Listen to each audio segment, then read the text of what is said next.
magazine. 400 years after enslaved Africans were first brought to Virginia, most Americans still don't know the full story of slavery. So, in this article, they're giving a brief history, the history that we didn't learn in school, and note why they're doing it. They say we've got to tell the unvarnished truth. But apparently, we have people who are opposed to truth. Because you see, there is great fear about people learning the truth about what really happened here. As the governor in Florida said, no need for children to find out how evil their ancestors really were. So let's just pretend that it didn't happen. Or we make it seem like it wasn't that bad. Or it happened so long ago, nobody today is really being affected by that. But your day of reckoning is coming, Pharaoh. Now let's look at the other strategy, which is to kill as many as possible in order to control the numbers. This comes from lifenews.com and is talking about Margaret Sanger. She says, we want to exterminate the Negro population. So it says her wish is coming true. Now, this was written in March of 2020. It says, according to a study published in the American Journal of Public Health, Black women have the highest abortion rate in the country compared with white women. When faced with this fact, abortion advocates will often deflect it by saying that more should be done to alleviate the high maternal mortality rate among African American women. However, they often fail to acknowledge that the same ethnic group of women with the nation's highest MMR is the same ethnic group of women who are receiving 30% of all the nation's abortions.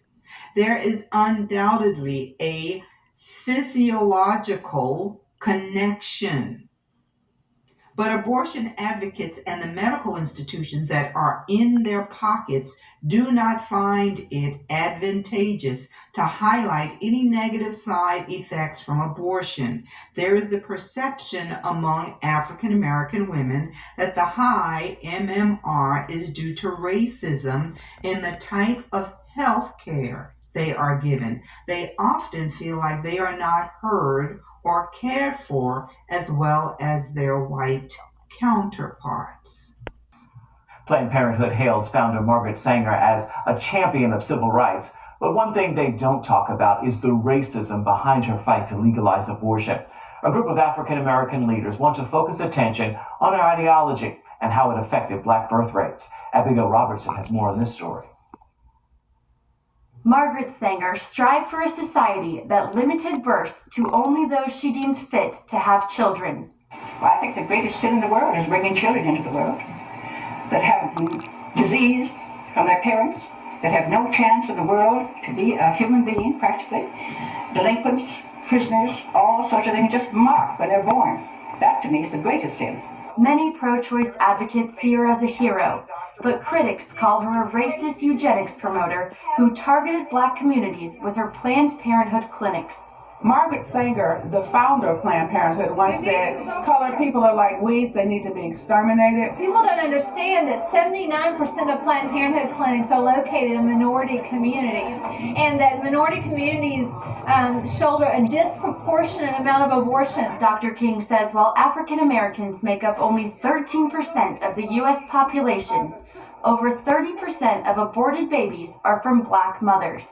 Under the veil of secrecy and deception, 60 plus million babies have not been born because they were aborted legally since 73. 1/3 of that population belong to the African American community. Planned Parenthood recently celebrated its 100th anniversary, prompting pro-life leaders to unite under the banner 100 No More to educate the public on the harmful impact Planned Parenthood has had on the African American community. 100 No More hoped rallies like this one in Washington spread across the country to enlighten people about Sanger and her tragic legacy. I have a real serious concern about the number of abortions that's taking place in the minority community, particularly the black community. And that I see this as a form of genocide. That is something we need to take a serious look at.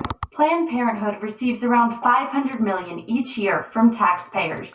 96% of the time, if a pregnant woman walks into their clinic, that she will have an abortion. Pro-life advocates want Congress to move that money to women's clinics that do not perform abortions. They outnumber already around the country Planned Parenthood clinics 20 to 1. They truly help poor women. They truly care for the least of these, but they don't do abortions. Reporting from Washington, Abigail Robertson, CBN News. Based on the information that I just shared with you, I think it's easy for us to understand what is going on here. So who was Margaret Sanger? She was a racist connected to white supremacy. And it was her idea that said black people were unfit. They were like weeds that shouldn't reproduce. Do we see the hand of Pharaoh here? So we are remembering the first Exodus, not just to understand what happened, but also to identify the children of Israel in these last days. The powers that be could not utterly destroy us, even though they have been trying to cut down our numbers for centuries. As we read in Exodus 1, the more they afflicted them, the more they multiplied and grew. Even in the land of bondage, they multiplied and became strong. And don't miss the fact that the Most High made of them a nation where? In the land of their captivity. But the time is drawing near for us to be delivered out of these lands where He has scattered us. And we can see the signs of the awakening all around us. So we do not have to be ashamed nor afraid to say that we are Israelites. We are descendants of the seed of Abraham, Isaac, and Jacob, and nothing is going to change that. We know that it was our fault that caused us to be here. We had to serve our oppressors because of our sin and disobedience. But we are waking up. We are repenting and turning from our wicked way. And we have a promise that we will be gathered and returned to our land. So we're going to continue the discussion in the next session. Please remember to hit the like, share this message, and join me next time. Shalom, everyone.